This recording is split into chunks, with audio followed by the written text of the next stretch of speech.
আজ অনেকেরই বাবা নেই, মা আছে, মা আছে, বাবা নেই। অনেকের বাবা মা দুজন আছে। অনেকের পয়সা নাই, বাবা মাকে মাথার উপরে করে রাখে। আর অনেকের পয়সা আছে, বাবা মাকে বৃদ্ধাশ্রমে দিয়ে রাখে।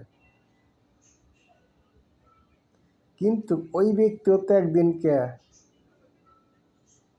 বৃদ্ধ হবে, তখন তার ছেলে মেয়ে তাকে কোথায় রাখবে বলেন? তাই ভাই, আপনাদেরকে একটা কথাই বলবো, প্রয়োজনে আপনারা আপনার বাসায় এক্সট্রা কাজের লোক রাইখে বাবা মাকে খেদমত করবেন। আপনি চাকরি করেন, ভাবি চাকরি করে, সময় পান না, ঠিক আছে। প্রয়োজনে আপনার সন্তান আপনি পালতেছেন না কাজের লোক দিয়ে। তাই আপনাদেরকে একটা অনুরোধ করবো, আপনারা বাবা মার এই হাহাকারটা নিবেন না। আপনারা কেউ মনের কান্দা হলো সবচেয়ে বড় কান্দা। তাই আপনাদেরকে বলবো যে আপনারা যে টাকা খরচ করে বৃদ্ধাশ্রমে রাখেন বাবা মাকে, এই টাকা খরচ করে আপনার বাসায় রাখবেন। এতে বাবা মার দোয়া পাবেন। বাবা মা কখনো মুখ দিয়ে কাউকে বদদোয়া করে না ছেলে মেয়েকে, কিন্তু বাবা মার মনটা কান্দে। সব বাবা মাই চায় যে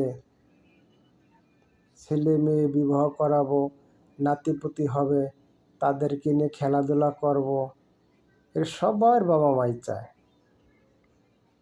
এটা কারো কপালে হয়, কারো কপালে হয় না। কেউ দুনিয়ার থেকে দেখে যাইতে পারে, কেউ দুনিয়ার থেকে দেখে যেতে পারে না। দুনিয়ার থেকে যে এখনকার যে যুগ, এই যুগে আগে যে চলে যায় সেই আলহামদুলিল্লাহ, সেই ভালো। আর যে দুনিয়ায় থাইকে যাইতেছে নাতিপুতি দেখার আশায়, শতকরা ৯৫ জনের লোক তাকে দুর্ভাগ্য কপাল। বাবা মা থাকে এক জায়গা বাসা ভাড়া করে,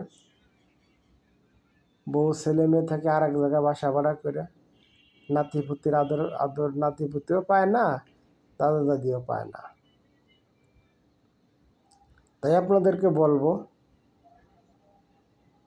যে আপনারা